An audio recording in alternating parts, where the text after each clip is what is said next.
वड़क्कम, थाटंते मन्निल, Oracle कुड़ी, वरान साधी चतील, एनिक्य अतियाया संतोषमुंड,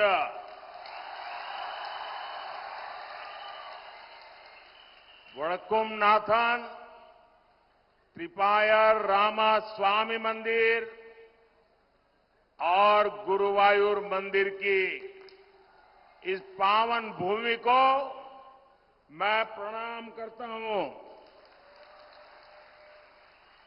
कुछ ही समय पहले मुझे त्रिपायर रामस्वामी मंदिर और गुरुवायूर मंदिर में दर्शन के लिए आने का सौभाग्य मिला था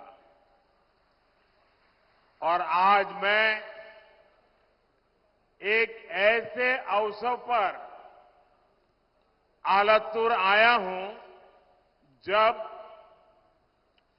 चैत्र नवरात्रि का पावन पर्व चल रहा है। इस समय केरला में नए वर्ष का विशु का उत्सव मनाया जा रहा है। कुछ सप्ताह पहले ही आप सभी ने यहां धूमधाम से मणापुल्लिकावु बेला भी मनाया। लोकतंत्र के इस महापर्व के बीच त्रिशूर पुरम पर्व भी मनाया जाएगा। कुछ ही दिनों में रामनवमी का पर्व भी आने वाला है।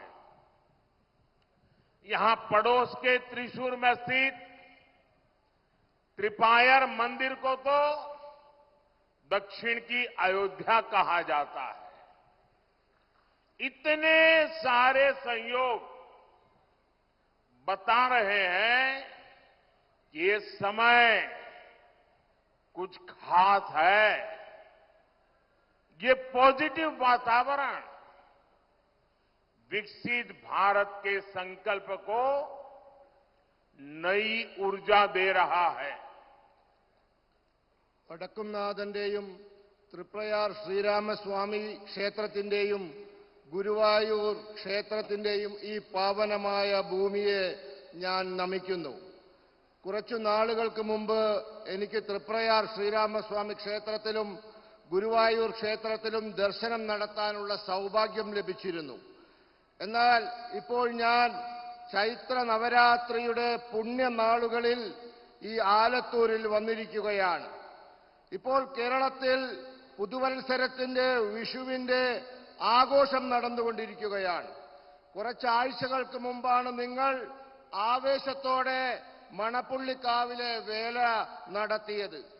ജനാധിപത്യത്തിന്റെ ഈ മഹത്തായ ഉത്സവത്തിന്റെ ഇടയിൽ തൃശൂർ പൂരവും ആഘോഷിക്കപ്പെടാൻ പോവുകയാണ്. കുറച്ച് ദിവസങ്ങൾക്ക് ശേഷം രാമനവമിയും നാം ആഘോഷിക്കും. ഇവിടെ അടുത്തുള്ള തൃപ്രയാർ ക്ഷേത്രം ദക്ഷിണ ഭാരതത്തിലെ അയോധ്യ ആയിട്ടാണ് വിശേഷിപ്പിക്കപ്പെടുന്നത്. ഇത്രയും കാര്യങ്ങൾ കാണിക്കുന്നത് ഈ കാലം പ്രത്യേകത ഉള്ളതാണ് എന്ന് നമ്മളെ മനസ്സിലാക്കാനാണ്. ഈ ശുഭകരമായ കാലം വികസിത ഭാരതത്തിനായി പ്രതിജ്ഞ എടുക്കാനുള്ളതാണ്. അതിനുള്ള ഊർജം തരുന്നതാണ്. साथियों, आप सबका ये जन समर्थन और प्रेम देखकर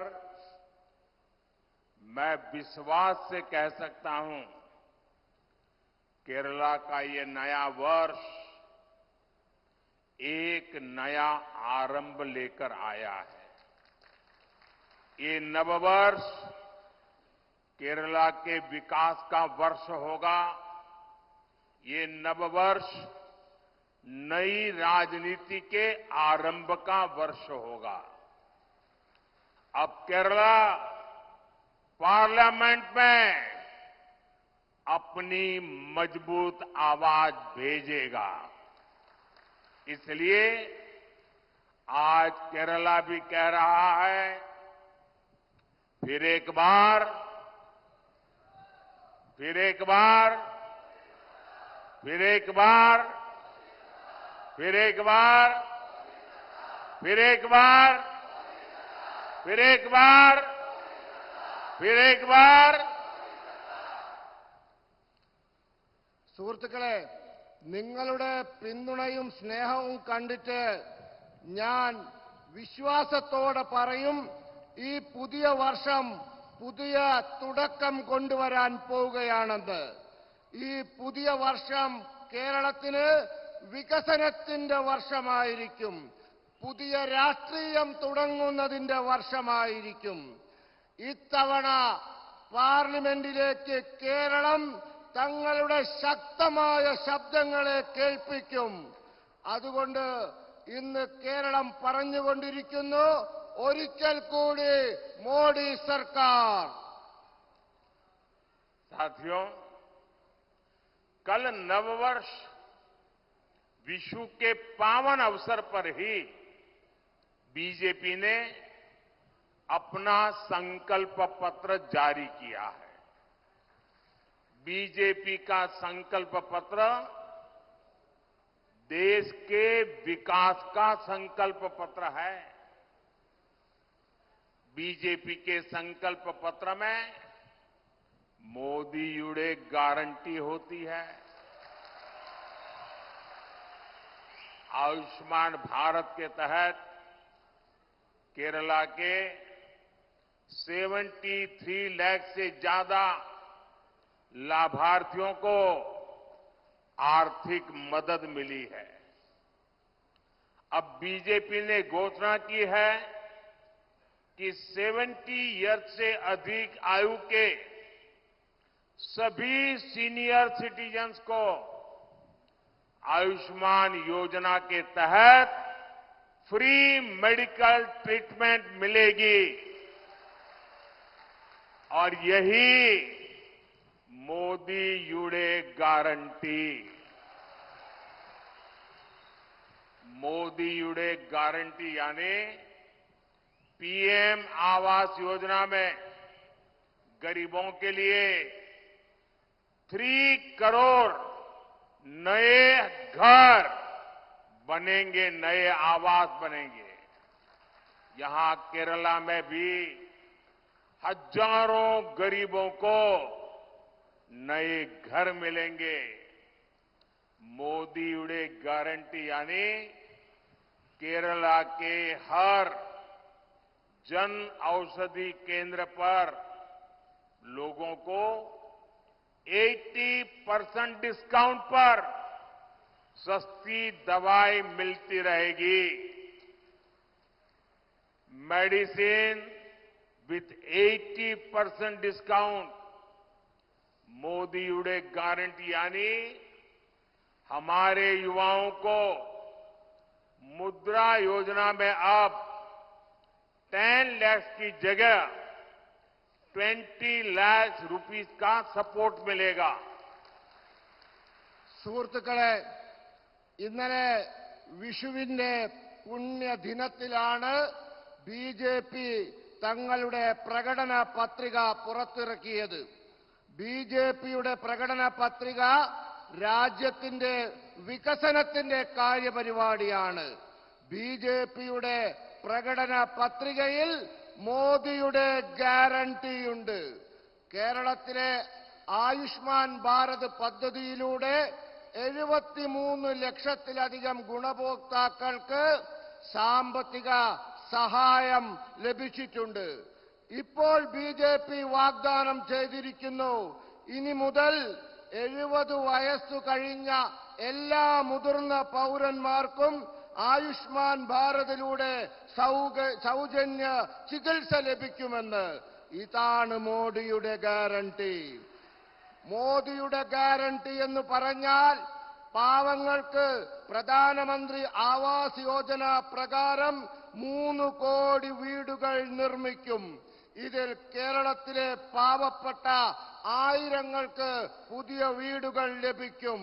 മോദിയുടെ ഗ്യാരണ്ടി എന്ന് പറഞ്ഞാൽ കേരളത്തിലെ ജന ഔഷധി കേന്ദ്രങ്ങളിൽ നിന്നും ജനങ്ങൾക്ക് 80% കിഴിവിൽ മരുന്ന് ലഭിക്കുമെന്നതാണ്.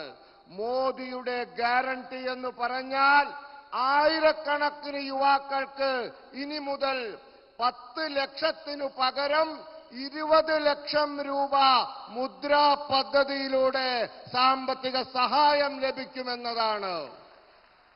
साथियों, बीजेपी ने अगले 5 इयर्स के लिए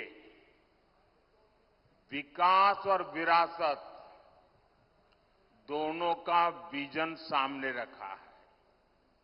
एक क्षेत्र केरला का इतना बड़ा सांस्कृतिक केंद्र है, पालक्कड़ तो गेटवे ऑफ केरला कहा जाता है. यहां की प्राकृतिक सुंदरता किसी का भी मन मोह लेती है. यहां केरला में कितने ही भव्य मंदिर है, चर्च है, आस्था के स्थल है.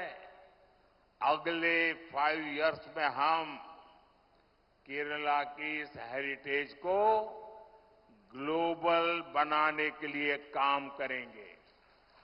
हम केरला को हाईवेज, एक्सप्रेसवेज और हाई स्पीड वंदे भारत ट्रेनों के नेटवर्क से जोड़ेंगे. और हमारे सुरेश जी का जब एमपी थे तब भी वंदे भारत नेटवर्क के लिए बहुत ही आग्रह रहता, पूरी डिजाइन बना करके लाते थे. और आज मैं आपको वादा करता हूं, हम इन सारे कामों की दिशा में आगे बढ़ेंगे. यहां पर्यटन के इस अवसरों को बहुत संभावना है. केरल में जितना लाभ लेना चाहिए अभी तक लिया नहीं है, और इसलिए हम टूरिज्म को बढ़ावा देने के लिए हर प्रकार के प्रयास करेंगे. സുഹൃത്തുക്കളെ, ബിജെപി അടുത്ത 5 വർഷത്തേക്ക് വികസനവും പാരമ്പര്യവും രണ്ടിനും പ്രാധാന്യം കൊടുക്കുന്ന ഒരു സങ്കല്പമാണ് മുന്നോട്ട് വെച്ചിട്ടുള്ളത്. കേരളം എന്ന പ്രദേശം വലിയ സാംസ്കാരിക കേന്ദ്രമാണ്. പാലക്കാട് കേരളത്തിലേക്കുള്ള പ്രവേശന കവാടമാണെന്നാണ് അറിയപ്പെടുന്നത്. ഇവിടുത്തെ പ്രകൃതി ഭംഗി ആരുടെ മനസ്സിനെയും മോഹിപ്പിക്കുന്നതാണ്. ഇവിടെ കേരളത്തിൽ എത്ര ഗംഭീരമായ ക്ഷേത്രങ്ങളുണ്ട്, പള്ളികളുണ്ട്, മറ്റാരാധനാ കേന്ദ്രങ്ങളുണ്ട്. അടുത്ത 5 വർഷങ്ങൾക്കുള്ളിൽ നമ്മൾ കേരളത്തിന്റെ ഈ പാരമ്പര്യത്തെ അന്തർദേശീയവൽക്കരിക്കാൻ പോവുകയാണ്. നമ്മൾ കേരളത്തെ ഹൈവേകൾ, എക്സ്പ്രസ് വേകൾ, അതിവേഗ വന്ദേ ഭാരത് തീവണ്ടികൾ എന്നിവയുടെ നെറ്റ്വർക്കിലൂടെ ബന്ധിപ്പിക്കും. നമ്മുടെ പ്രിയപ്പെട്ട സുരേഷ് ഗോപി സ്ഥിരമായി എന്നെ വന്ന് കണ്ട് വന്ദേ ഭാരതിന്റെ പുതിയ ഡിസൈനുകൾ കാണിച്ച് അങ്ങനെ വേണം ഇങ്ങനെ വേണമെന്നൊക്കെ പറയാറുണ്ട്. ആ എല്ലാ ആവശ്യങ്ങളും നമ്മൾ പരിഗണിച്ച് യാഥാർത്ഥ്യമാക്കുമെന്ന് ഉറപ്പു നൽകുന്നു. കേരളത്തിന് വിനോദസഞ്ചാര രംഗത്ത് വലിയ സാധ്യതകളുണ്ട്. അതൊന്നും വേണ്ട രീതിയിൽ ഉപയോഗപ്പെടുത്തിയിട്ടുള്ള അടുത്ത 5 വർഷം അതൊക്കെ വികസിപ്പിച്ച് നമ്മൾ ഉപയോഗപ്പെടുത്തും. साथियों, विकसित होते भारत की पहचान आधुनिक इंफ्रास्ट्रक्चर से भी होगी. आज देश में नए एक्सप्रेस वे बन रहे हैं, नए एयरपोर्ट बन रहे हैं. अब बीजेपी ने कल अपने मैनिफेस्टो में घोषणा की है कि जैसे पश्चिम भारत में अहमदाबाद मुंबई के बीच बुलेट ट्रेन का काम चल रहा है, आने वाले कुछ समय में ये काम पूरा होकर के बुलेट ट्रेन दौड़ना शुरू करेगी। देश की पहली बुलेट ट्रेन दौड़ेगी। इसका अनुभव देखते हुए कल हमने संकल्प पत्र में कहा है कि जैसे पश्चिम भारत में बुलेट ट्रेन का काम आगे चल रहा है, आगे चल करके नॉर्थ, साउथ, ईस्ट 3 क्षेत्रों में बुलेट ट्रेन के लिए सर्वे काम शुरू कर दिया जाएगा और साउथ को भी बुलेट ट्रेन मिले। साउथ में चलने वाली बुलेट ट्रेन यहां के विकास को गति देगी और रोजगार के हजारों नए अवसर बनाएगी। एनडीए सरकार के तीसरे कार्यकाल में इसके लिए बहुत जल्द സർവേ का काम शुरू किया जाएगा। സുഹൃത്തുക്കളെ, വികസിതമായിരിക്കുന്ന ഭാരതത്തിന്റെ മുഖമുദ്ര ആധുനിക അടിസ്ഥാന സൗകര്യങ്ങളായിരിക്കും. ഇന്ന് രാജ്യത്ത് പുതിയ എക്സ്പ്രസ് വേകൾ ഉണ്ടാക്കുന്നു. ഇന്ന് രാജ്യത്ത് പുതിയ വിമാനത്താവളങ്ങൾ നിർമ്മിക്കപ്പെടുന്നു. ഇപ്പോൾ ബിജെപി അതിന്റെ പ്രകടന പത്രികയിൽ ചില കാര്യങ്ങൾ പറഞ്ഞിട്ടുണ്ട്. നമുക്കറിയാം, പശ്ചിമ ഭാരതത്തിൽ ബുള്ളറ്റ് ട്രെയിൻ നിർമ്മിച്ചു കഴിഞ്ഞു. അത് അഹമ്മദാബാദിൽ നിന്നും മുംബൈ വരെയുള്ള ബുള്ളറ്റ് ട്രെയിൻ പാത ഇതാ അവസാന ഘട്ടത്തിലാണ്, ഓടാൻ പോവുകയാണ്. ആ അനുഭവത്തിൽ നിന്നും നമ്മൾ ഒരു പാഠം പഠിച്ചു. ഇനി നമ്മുടെ രാജ്യത്ത് ഉത്തര ഭാരതത്തിലും ദക്ഷിണ ഭാരതത്തിലും കിഴക്കൻ ഭാരതത്തിലും ബുള്ളറ്റ് ട്രെയിനുകൾ വേണമെന്ന് നാം തീരുമാനിച്ചിരിക്കുന്നു. നമ്മൾ അതിവേഗ ബുള്ളറ്റ് ട്രെയിനുകൾ ഈ ദക്ഷിണ ഭാരതത്തിലും കൊണ്ടുവരാൻ പോവുകയാണ്. അങ്ങനെ ഈ ബുള്ളറ്റ് ട്രെയിൻ നമ്മുടെ പ്രദേശത്ത് വന്നാൽ ആ ബുള്ളറ്റ് ട്രെയിൻ നമ്മുടെ വികസനത്തിന്റെ വേഗത കൂട്ടും, അനേകായിരം തൊഴിലവസരങ്ങൾ സൃഷ്ടിക്കും. ഒരു കാര്യം ഉറപ്പു നൽകാം, വരാൻ പോകുന്ന എൻഡിഎയുടെ മൂന്നാമത്തെ സർക്കാർ എത്രയും പെട്ടെന്ന് തന്നെ ഈ ബുള്ളറ്റ് ട്രെയിനിന്റെ സർവേ ജോലി ആരംഭിക്കുന്നതായിരിക്കും. साथियों, ये चुनाव देश के भविष्य के लिए फैसले लेने का चुनाव है। ये चुनाव आपके उज्जवल भविष्य की गारंटी के लिए चुनाव है। ये चुनाव आपके बच्चों के उज्जवल जीवन के लिए गारंटी देने का चुनाव है। केरल के लोगों ने लास्ट 10 इयर्स में देखा है कि कैसे एनडीए सरकार ने दुनिया भर में भारत की साख बढ़ाई है। कांग्रेस सरकार ने भारत की छवि कमजोर देश की बना दी थी। बीजेपी सरकार ने भारत को एक मजबूत देश बनाया है। आज जब कोई भारतीय विदेश जाता है, गल्फ जाता है, तो उसे सम्मान से देखा जाता है। आज का भारत युद्ध में फंसे अपने नागरिकों को रेस्क्यू करने की ताकत रखता है। आज का भारत कोरोना जैसी महामारी में दूसरे देशों की ओर नहीं देखता।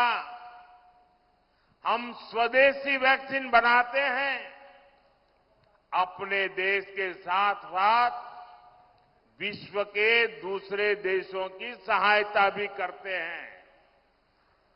मैं बताना चाहता हूं, लास्ट 10 इयर्स में जो हुआ है, आपको लगता है बहुत कुछ हुआ है, पूरे देश में बदल रहा है, लेकिन मोदी क्या कहता है? मोदी तो कहता है 10 साल में इतना सारा भले हुआ, लेकिन जो हुआ है ना वो तो ट्रेलर है, ट्रेलर। अभी तो बहुत कुछ करना है।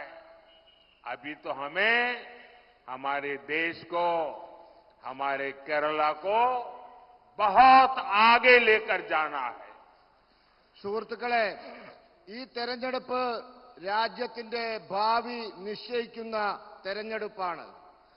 ഈ തെരഞ്ഞെടുപ്പ് നിങ്ങളുടെ ഓരോരുത്തരുടെയും ഭാവി നിശ്ചയിക്കുന്ന തെരഞ്ഞെടുപ്പാണ്.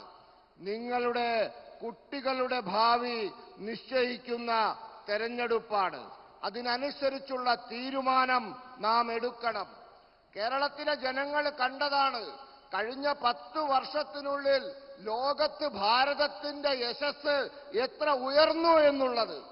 കോൺഗ്രസിന്റെ ഭരണകാലത്ത് ലോകം നമ്മളെ നോക്കിയത് ഒരു ദുർബല രാജ്യമായിട്ടായിരുന്നു. എന്നാൽ ഇന്ന് നമ്മളെ ലോകം നോക്കിക്കാണുന്നത് കരുത്തുറ്റ ഒരു രാജ്യമായിട്ടാണ്.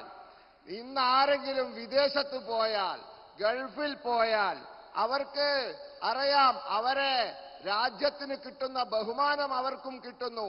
അവരെ എത്ര ബഹുമാനത്തോടാണ് നോക്കിക്കാണുന്നത് എന്ന്. ഇന്ന് ഭാരതം യുദ്ധരംഗത്ത് പെട്ടുപോയ നമ്മുടെ പൗരന്മാരെ തിരിച്ചു കൊണ്ടുവരാൻ, രക്ഷിച്ചു കൊണ്ടുവരാനുള്ള ശക്തിയുള്ള രാജ്യമായി മാറിയിരിക്കുന്നു. ഇന്ന് ഭാരതം കൊറോണ പോലുള്ള മഹാമാരികളുടെ കാലത്ത് സഹായത്തിനായി മറ്റു രാജ്യങ്ങളെ ആശ്രയിക്കുന്നില്ല. ഇന്ന് നാം തദ്ദേശീയമായി വാക്സിൻ ഉണ്ടാക്കുന്നു. നമ്മുടെ ആവശ്യങ്ങൾ പൂർത്തീകരിക്കുന്നതോടൊപ്പം മറ്റു രാജ്യങ്ങളെ സഹായിക്കുകയും ചെയ്യുന്നു. ഞാൻ പറയാൻ ആഗ്രഹിക്കുന്നു, കഴിഞ്ഞ 10 വർഷം കണ്ടത് നിങ്ങൾ വിചാരിക്കും വലിയ കാര്യങ്ങളൊക്കെ നടന്നു, എല്ലാം തീർന്നു എന്ന്. എന്നാൽ അങ്ങനെയൊന്നുമല്ല. കഴിഞ്ഞ 10 വർഷം കണ്ടത് കേവലം സിനിമയുടെ ട്രെയിലർ മാത്രമാണ്. ഇനിയാണ് കാണാനിരിക്കുന്നത്. നമുക്ക് വളരെ കാര്യങ്ങൾ ചെയ്യാനുണ്ട്. നമുക്ക് രാജ്യത്തെ വളരെ ദൂരം കൊണ്ടുപോകാനുണ്ട്. साथियों, एनडीए सरकार नारायण गुरु के उन विचारों पर काम करती है। हमारी प्राथमिकता है गरीब कल्याण और लोक कल्याण।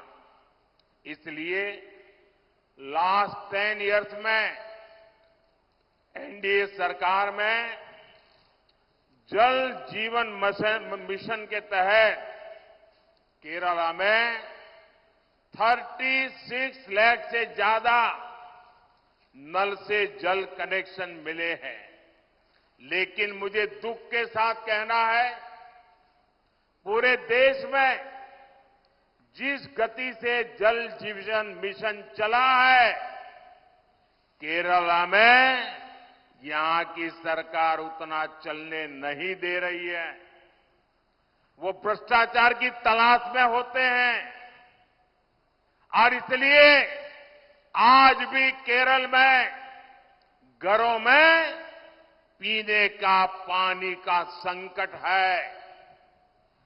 अगर हिंदुस्तान में कोई सुनेगा कि राजस्थान में पानी का संकट है या गुजरात में पानी का संकट है, तो लोगों को लगता है कि हाँ यार मुसीबत है। केरल में पानी का संकट ये यहां की सरकार की विफलता का जीता जागता सबूत है। और मैं गारंटी देता हूं, मैं हर घर नल से जल पहुंचाना चाहता हूं। आप मुझे आशीर्वाद दीजिए। अब इतना कर लीजिए। സുഹൃത്തുക്കളെ, എൻഡിഎ സർക്കാർ ശ്രീനാരായണ ഗുരുദേവന്റെ ആദർശങ്ങളിൽ ഉറച്ചു നിന്നുകൊണ്ട് ജോലി ചെയ്യുന്നതാണ്. നമ്മുടെ പ്രത്യേകത പാവങ്ങളുടെ ക്ഷേമവും ജനങ്ങളുടെ ക്ഷേമവുമാണ്. അതുകൊണ്ട് കഴിഞ്ഞ 10 വർഷം കൊണ്ട് എൻഡിഎ സർക്കാർ ജൽ ജീവൻ മിഷൻ പദ്ധതിയിലൂടെ 36 ലക്ഷത്തിലധികം പൈപ്പ് കണക്ഷനുകൾ കേരളത്തിൽ നൽകി. പക്ഷേ ദുഃഖകരമെന്ന് പറയട്ടെ, കേരളത്തിൽ അതിന്റെ വേഗത പോരാ. ഇവിടത്തെ സർക്കാരിന് അതിനൊന്നും താല്പര്യമില്ല. അഴിമതി നടത്തി പണമുണ്ടാക്കാനുള്ള ശ്രദ്ധയിലാണ് അവർ. ഗുജറാത്തിൽ വെള്ളമില്ല, ശരിയാണ്. രാജസ്ഥാനിൽ വെള്ളമില്ല, ആളുകൾ പറയും ശരിയാണ്, അവിടെ കുഴപ്പങ്ങളുണ്ട്. പക്ഷെ കേരളം അങ്ങനെയാണോ? കേരളത്തില് ജലം ലഭിക്കുന്ന സംസ്ഥാനത്ത് പോലും എല്ലാ വീട്ടിലും വേണ്ട സ്പീഡിൽ, വേഗതയിൽ കേന്ദ്രം കൊടുക്കുന്ന പൈസക്കനുസരിച്ച് വെള്ളം എത്തിക്കുന്നില്ല. എന്നാൽ ഞാൻ നിങ്ങൾക്ക് ഉറപ്പ് നൽകുന്നു, നിങ്ങൾ എന്നെ അനുഗ്രഹിച്ചാൽ ഞാൻ ഇവിടത്തെ ഓരോ വീട്ടിലും പൈപ്പിൽ വെള്ളം എത്തിക്കുമെന്ന് ഇതാ വാഗ്ദാനം നൽകുന്നു. पीएम गरीब कल्याण अन्न योजना से करीब 1 करोड़ 50 लाख लाभार्थियों उनको मुफ्त राशन मिल रहा है। बीजेपी ने संकल्प पत्र में एक गारंटी दी है कि ये योजना अगले 5 साल बढ़ाई जाएगी और आने वाले 5 साल भी मुफ्त राशन मिलता रहेगा। एनडीए सरकार केरला में फिशरीज क्लस्टर्स बनाकर यहां के मछुआरों का जीवन बदलने के लिए काम करेगी।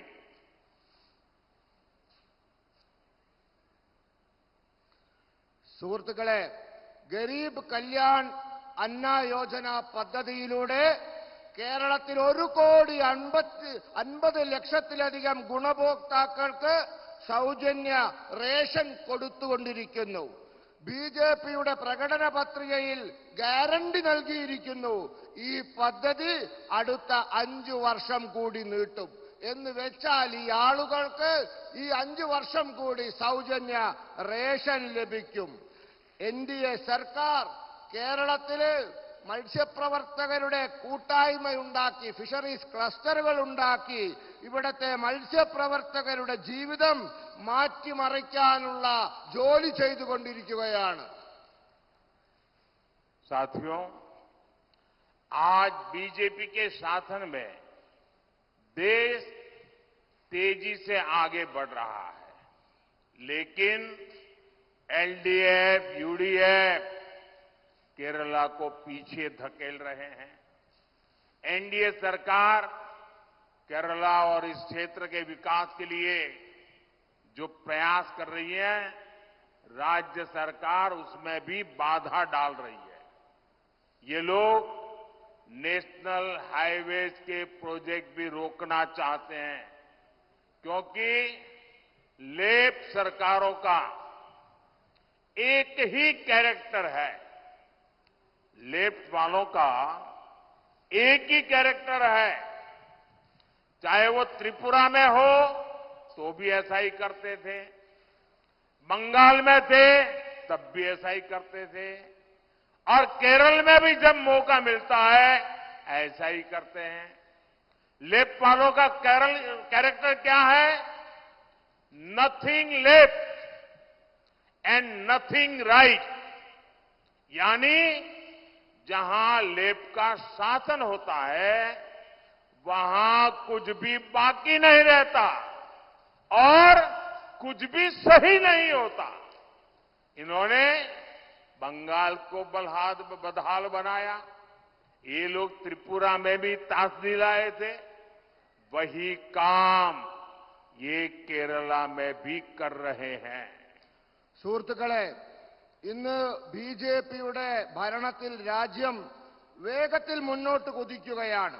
എന്നാൽ എൽഡിഎഫും യുഡിഎഫും കേരളത്തെ പിന്നോട്ട് വലിക്കുകയാണ്. എൻഡിഎ സർക്കാർ കേരളത്തിന്റെയും ഈ പ്രദേശത്തിന്റെ വികസനത്തിന്റെയും പ്രവർത്തനത്തിനായി പ്രവർത്തിക്കുകയാണ്. സംസ്ഥാന സർക്കാർ ആവട്ടെ ആ പ്രയാസങ്ങൾക്കെല്ലാം തടസ്സം സൃഷ്ടിക്കുകയാണ്. ഈ ആളുകൾ ദേശീയ ഹൈവേ നിർമ്മാണ പദ്ധതി പോലും തടസ്സപ്പെടുത്തുകയാണ്. ഇതിനൊരു കാരണമുണ്ട്. ഇത് ഇടതിന്റെ സ്വഭാവമാണ്. ഇതാണ് അവരുടെ സ്വഭാവം. അത് ബംഗാളിലും അങ്ങനെയായിരുന്നു, ത്രിപുരയിലും അങ്ങനെയായിരുന്നു, ഇപ്പൊ കേരളത്തിലും അങ്ങനെയാണ്. എന്താണ് ഇടതിന്റെ സ്വഭാവം?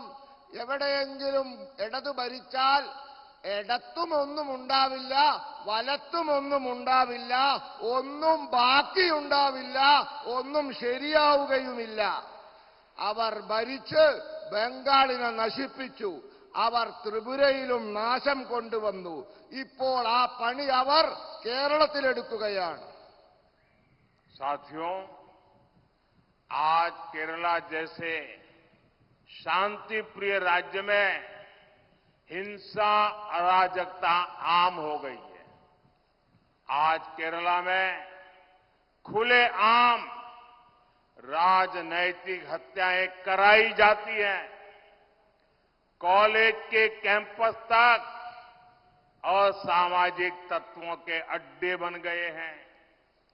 सांप्रदायिक सौहार्द को बिगाड़ने वाले एलिमेंट्स को सरकारी संरक्षण मिलता है। हमारे बच्चे तक सुरक्षित नहीं है। സുഹൃത്തുക്കളെ, ഇന്ന് സമാധാനപ്രിയരായ കേരളത്തിൽ അക്രമവും അരാജകത്വവും സാധാരണ സംഭവമായി മാറിയിരിക്കുന്നു. ഇന്ന് കേരളത്തിൽ വളരെ പരസ്യമായി തന്നെ രാഷ്ട്രീയ കൊലപാതകങ്ങൾ നടക്കുന്നു. കേരളത്തിലെ കോളേജ് ക്യാമ്പസുകൾ വരെ സാമൂഹ്യ വിരുദ്ധരുടെ കേന്ദ്രമായിരിക്കുന്നു.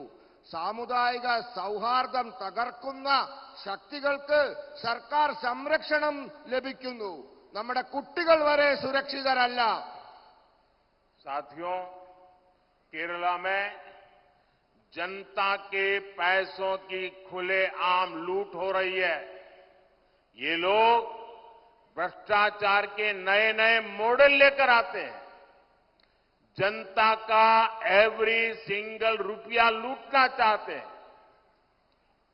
कुरुवन्नूर कोऑपरेटिव बैंक स्कैम लेप की लूट का एक ऐसा उदाहरण है। हर कोई जिससे परेशान है।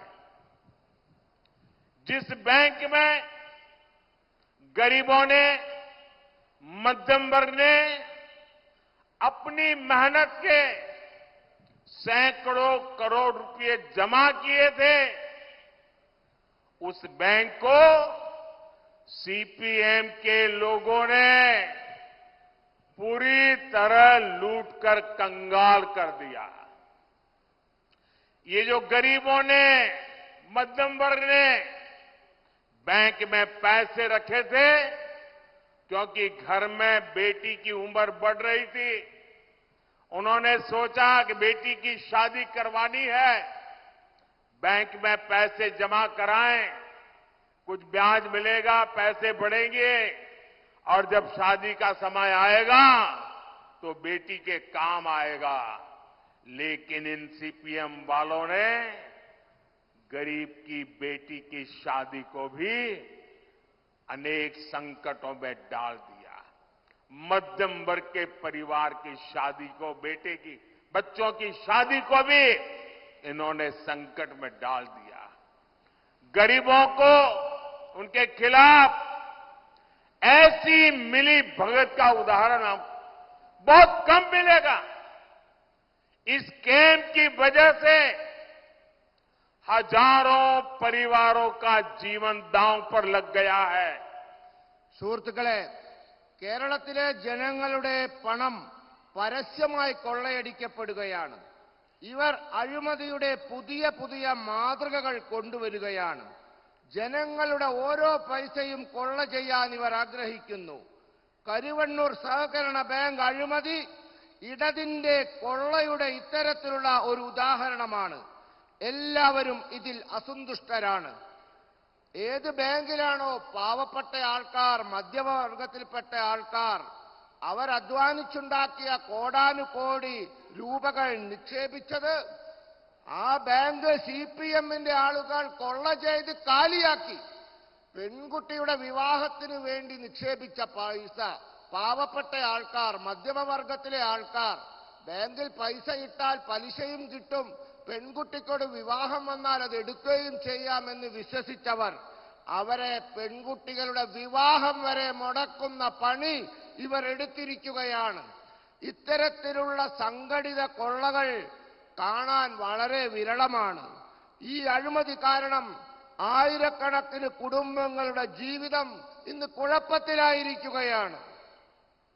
अभी मुझे हमारे उम्मीदवार बहन डॉक्टर सरासू बता रही थी, कुछ दिन पहले मेरे साथ टेलीफोन पर उन्होंने इस समस्या का जिक्र किया था। अब वो कह रही है कि उनको इतने टेलीफोन आते हैं और लोग टेलीफोन पर रोते हैं कि कितनी मेहनत के पैसे उनके चले गए, कौन ये पैसे वापस लाएगा। हर कोई शिकायत कर रहा है। जी भैया. സുഹൃത്തുക്കളെ, ഇവിടെ ഈ പണവുമായി ബന്ധപ്പെട്ട് നമ്മുടെ പ്രിയങ്കരിയായ സ്ഥാനാർത്ഥി സഹോദരി ശ്രീമതി സരസു എന്നെ വിളിച്ചിരുന്നു. അവർക്ക് പലരും അവരെ ഫോൺ ചെയ്യുന്നു. അവർ പൊട്ടിക്കരയുകയാണ് ഫോണിലൂടെ. ഞങ്ങളുടെ പൈസ പോയി, ഈ പൈസ എങ്ങനെ തിരിച്ചു കിട്ടുമെന്നൊക്കെ ആലോചിച്ച് അവർ കരഞ്ഞുകൊണ്ട് ഇവരോട് ഫോൺ ചെയ്ത് സംസാരിക്കുന്നതായി അവർ എന്നോട് പറഞ്ഞു. साथियों, यहां सीपीएम के मुख्यमंत्री 3 साल से लगातार झूठ बोल रहे हैं कि इस कोऑपरेटिव स्कैम के पीड़ितों को उनका पैसा वापस मिलेगा। ये भी झूठ बोलते हैं कि दोषियों पर कार्रवाई होगी। ये आपका सेवक मोदी है जिसने इस केस की जांच करवाई। अब तक स्कैम करने वालों की करीब 90 करोड़ रुपए की संपत्ति भारत सरकार के ईडी ने अटैच कर ली है। मैं इस बारे में कानूनी सलाह ले रहा हूं कि कैसे जिनके पैसे डूब गए हैं ऐसे गरीबों को उनका पैसा वापस कैसे करूं, ये 90 करोड़ रुपया उनको कैसे बांट दो। बीजेपी सरकार पहले भी देश में 17,000 करोड़ रुपए ऐसे स्कैम पीड़ितों को वापस दिलवा चुकी है। इसलिए मैं इस कोऑपरेटिव स्कैम के पीड़ितों को भरोसा देता हूं कि उनका पैसा वापस दिलाने में भाजपा और मेरी सरकार कोई कसर बाकी नहीं छोड़ी जाएगी। സുഹൃത്തുക്കളെ, ഇവിടെ സിപിഎമ്മിന്റെ മുഖ്യമന്ത്രി 3 വർഷമായി നുണ പറഞ്ഞുകൊണ്ടിരിക്കുകയാണ്. ഈ സഹകരണ കൊള്ളയിൽ പണം നഷ്ടപ്പെട്ടവർക്ക് അവരുടെ പണം തിരിച്ചു നൽകുമെന്നും കുറ്റക്കാർക്കെതിരെ നടപടിയുണ്ടാവുമെന്നുമൊക്കെയാണ് നുണ പറയുന്നത്. എന്നാൽ നിങ്ങളുടെ സേവകനായ മോദിയാണ് ഈ കേസിൽ അന്വേഷണം നടത്തിയത്.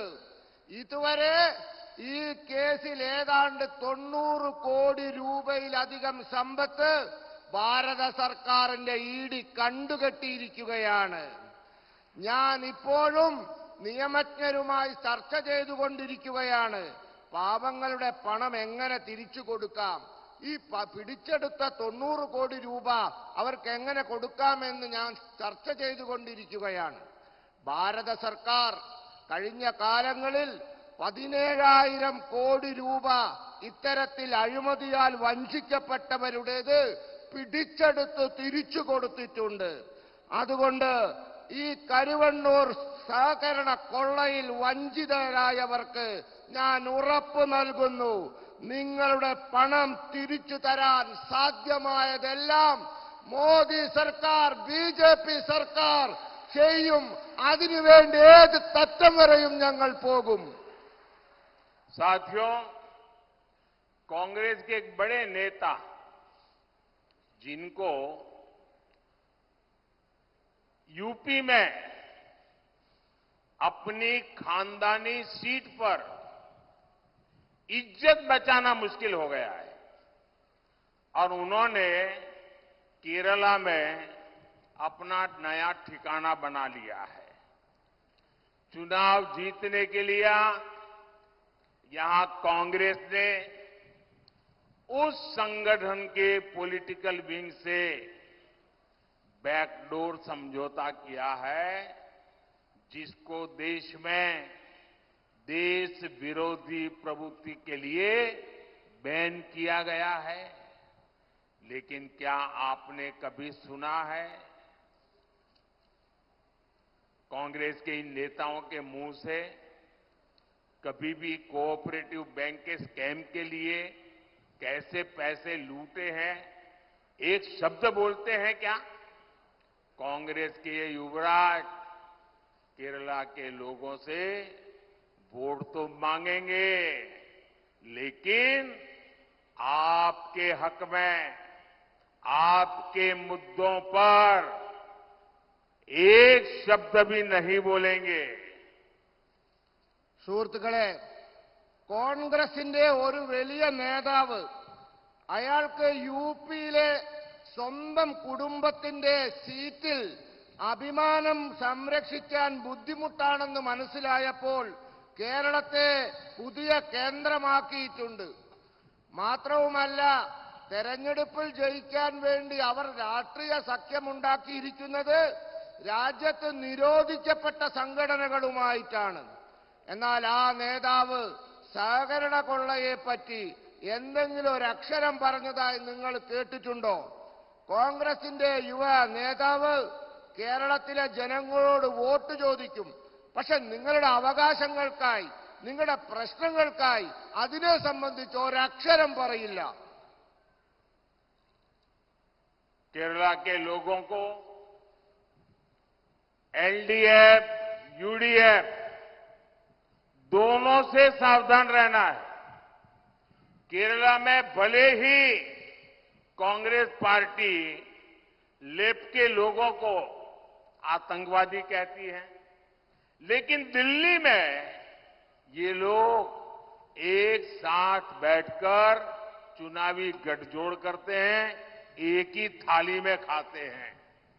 यहां केरला से बाहर निकलते ही पड़ोस में तमिलनाडु में ही दोनों पार्टियां एक साथ मिलकर चुनाव लड़ रही है। यहां भाषण देते हैं कि आतंकवादी है और वहां मिलकर के चुनाव लड़ते हैं। और जो लेफ्ट वाले लोग कांग्रेस पर परिवारवाद के आरोप लगाते थे, अब वो खुद उनसे परिवारवाद के फायदे क्या है इसके टिप्स ले रहे हैं।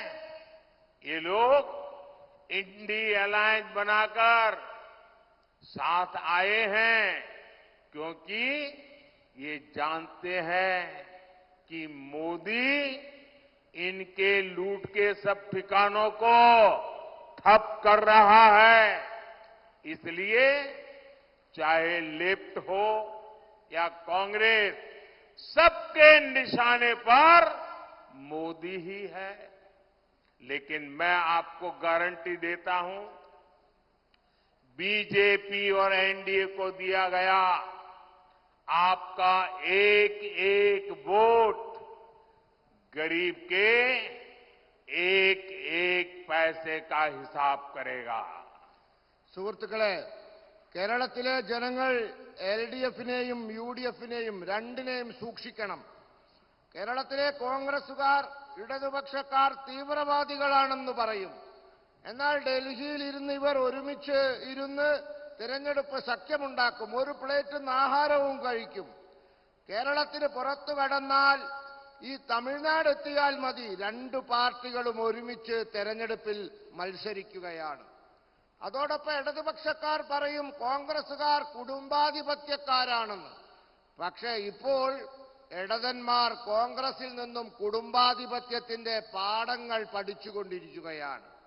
ഇവർ ഇന്ത്യ സഖ്യം ഉണ്ടാക്കിയത് എന്തിനാണെന്നറിയാമോ? ഇവർക്കറിയാം മോദി ഇവരുടെ കൊള്ളയുടെ എല്ലാ സങ്കേതങ്ങളും തകർക്കുമെന്ന് ഇവർക്കറിയാം. അതുകൊണ്ടാണ് ഇവർ ഇന്ത്യ സഖ്യമുണ്ടാക്കിയത്.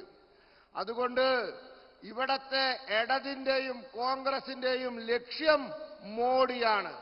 എന്നാൽ ഞാൻ നിങ്ങൾക്ക് ഉറപ്പു തരുന്നു, നിങ്ങൾ ബി.ജെ.പിക്ക് നൽകുന്ന ഓരോ വോട്ടും പാവങ്ങളുടെ ഓരോ പൈസയും സംരക്ഷിക്കുമെന്ന്. साथियों, 26 अप्रैल ये केरला के लिए विकास के संकल्प का दिन होगा। केरल के उज्जवल भविष्य के लिए वोट करने का दिन होगा। मेरी अपील है कि वोटिंग के दिन आप आलातूर से डॉक्टर टी.एन. सरसो, त्रिशूर से श्री सुरेश गोपी, पोन्नानी से श्रीमती निवेदिता सुब्रमण्यम, मलप्पुरम से श्री वी.सी. अब्दुल सलाम और चालाकुड़ी से एनडीए उम्मीदवार श्री के.ए. उन्नीकृष्णन, इन सबको रिकॉर्ड वोटों से जिताकर मुझे दिल्ली में मदद करने के लिए भेजिए। आप मेरा यह अनुरोध हर घर तक पहुंचाए और हर घर ये भी बताएं कि मोदी जी ने हर परिवार को, हर बुजुर्ग को, हर माता को, सबको प्रणाम कहा है।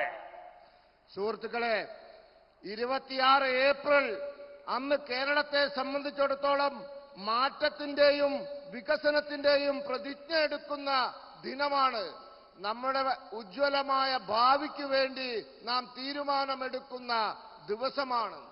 എനിക്ക് നിങ്ങളോടുള്ള അപേക്ഷ, നിങ്ങൾ വോട്ടിംഗ് ദിനത്തിൽ ആലത്തൂരിൽ ഡോക്ടർ ടി.എൻ. സരസുവിനും, തൃശൂരിൽ ശ്രീ സുരേഷ് ഗോപിക്കും, പൊന്നാനിയിൽ ശ്രീമതി നിവേദിത സുബ്രഹ്മണ്യനും, മലപ്പുറത്ത് ശ്രീ वी.सी. അബ്ദുൾ സലാമിനും, അതോടൊപ്പം ചാലക്കുടിയിൽ എൻ.ഡി.എ സ്ഥാനാർത്ഥി ശ്രീ കെ.എ. ഉണ്ണികൃഷ്ണനും, ഇവർക്ക് എല്ലാവർക്കും വോട്ട് ചെയ്ത് ഇവരെ റെക്കോർഡ് ഭൂരിപക്ഷത്തിൽ വിജയിപ്പിച്ച് ഡൽഹിയിൽ എന്നെ സഹായിക്കാൻ അയക്കണമെന്നാണ്. അതോടൊപ്പം നിങ്ങളോടുള്ളൊരു അപേക്ഷ, നിങ്ങൾ എല്ലാ വീടുകളിലും എത്തണം, എല്ലാ പ്രായമായവരെയും കാണണം, എല്ലാ അമ്മമാരെയും കാണണം. എല്ലാവരോടും മോദി അവരോട് നമസ്കാരം പറഞ്ഞു എന്ന് പറയണം. मेरे साथ बोलिए, भारत माता की। दोनों मुट्ठी बंद करके पूरी ताकत से बताइए, भारत माता की, भारत माता की, भारत माता की। बहुत बहुत धन्यवाद।